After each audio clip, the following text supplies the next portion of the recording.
I studied Thomas Paine in college. He's actually one of my favorite writers. No, he did not basically create the American Revolution. He was a minor figure, and he was well respected among some of his peers, but he was ultimately used and discarded by those same people because they sought power, and he did not approve.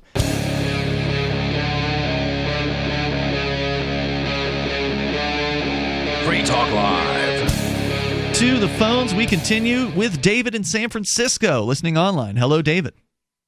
Yeah, how are you? You know, hey. I was interested. You were talking about. I jotted it down as freebooters. You know, the description of being in. What was it? Colombia you were talking about, or was it Acapulco? You talking about the murder in Acapulco of the Anarchist? Well, the people driving around with truckloads of guys. That was in Acapulco. It's the federal police in Mexico. Yeah, so I was lucky enough to go to Egypt once, and we were out there for like 10 days, and like every 50 feet down the road was a guy standing there with a submachine gun, but he had no shelter. He had to be like at full attention for 12 hours a day or something in the hot sun. And so they apparently, this is rumor, they didn't give him a full clip in that submachine gun. They only gave him one bullet because he might blow his brains out. He might blow his master sergeant's brains out. You didn't know what he was going to do after sitting in the sun for 12 hours and no place to sit down or shelter. Now, where was this again? That's a pretty good argument for not giving people guns and telling them to go stand in the sun for 12 hours. Oh, yeah. What country was this? That was Egypt. Egypt, okay. And we were everywhere from the Aswan Dam all throughout Cairo.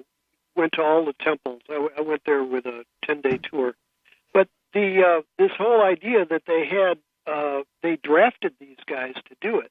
And if I understand right, the minimum wage in Egypt at the time was $22 a month, but the military service, which was required, was $11 a month. So you were losing half pay to stand in the sun and not blow. That'll drive anybody mad. Yeah. So truckloads full of guns is, there's a discussion. I consider myself an anarchist, but there's a responsibility. Sorry, for long-time listeners know why that's funny, but I don't know short-term listeners don't know. This guy is definitely a leftist who has called in many occasions to support the government. But if you've changed into an anarchist, I'm really glad to hear that, David. How would you define anarchy or being an anarchist? You got to realize that your definition of conservative and liberal is different. I don't have a definition of those words. Well, I come from a family of my grandmother. On my mother's side, my great-grandfather, great-great-great-grandfather signed the Declaration of Independence, John Hart of New Jersey. So when I look at the issues that brought America together, united you stand, divided you fall, equal justice under the law, taxation with representation. America is a country, though, so those aren't anarchist ideas. You're an anarchist promoting. Well, they can be. I mean, no. Wait. There's a definition for anarchist. What is your definition of anarchist? Well, an anarchist can be united you stand, divided you fall.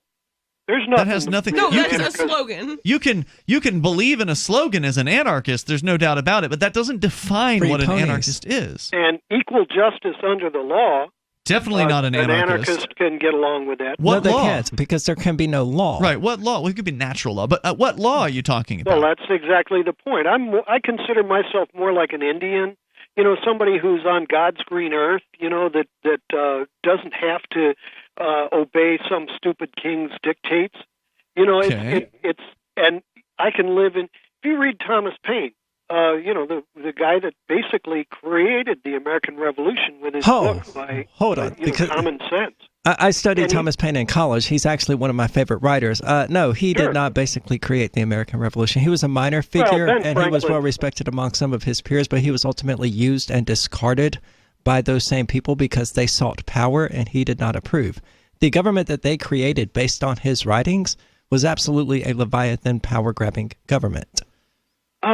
I could talk about him all day, but if you look at the opening paragraphs of Common Sense, you're describing a period of time of, 15, 20 years with him.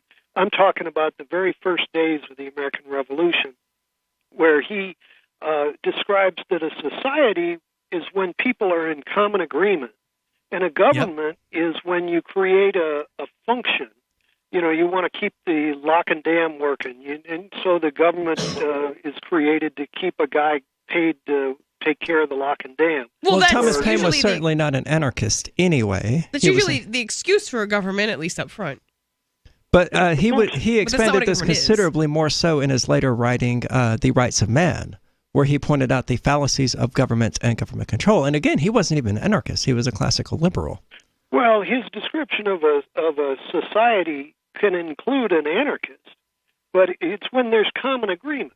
You don't want to be crapping in the canal because that stenches it up for everybody. It's like why is it always poop? And if someone owned the canal, they could just prohibit that. It is always poop. Like I've argued with nobody many, likes poop with the exception of various people. They didn't and have they always toilet. And the response of you guys is always, what if somebody poops in your water? What is this obsession? Yeah, that's where government comes in. It was Jackie's go-to response calling as well. for government. How can you be an anarchist and call for any kind of government? What happens when a guy upstream poisons the river? Dude, it's like you're reading a script from things like Jackie say. Come on. No, it's real. It's real. It happens. It happened in the Erie Canal. It happened in every major river. You start reading about. What happens when the government poisons the river upstream? It's usually that the government gives permission to a company to poison. Yeah, that happens EPA too. did that like 2 or 3 years ago. Yeah, that happens. It all happens. That all happens. And so that's corruption in our property. The government is supposed to work toward the best interest of all. A lot of of things are supposed to do a lot of things, but what they actually accomplish is the problem. I don't give up on the concept of equal justice under the law, taxation with representation, and how can somebody represent you? To some degrees they do, some degrees they don't. Okay, how? I live in the land of Pelosi, where I should be honored to have her fuck things up. Excuse me. Oh my goodness, I was not used to you saying that. We got to let you go. Thank you for the call. You got to get dropped, and that's how it's got to go. Sorry. Toll-free number here is 855-450-FREE. That's 855-450-3733. Yeah, he's usually a pretty good caller, but again, got a little bit excited there and said something you're not supposed to say on the radio. Sorry about that. So anyway, 855-450-FREE. Not an anarchist, though. Yeah, if you support a government, you are not an anarchist. I don't know. Most people get that. I don't know. Now, Mark would argue that you could have, in theory, a government that is not coercive. But, of course, we've never seen anything like that. I don't know if it would be fair to call that. Mark just redefines the word government. Yeah, for I don't know if it would be fair to reasons. call that a government, honestly. Well, I mean, in theory, communism works.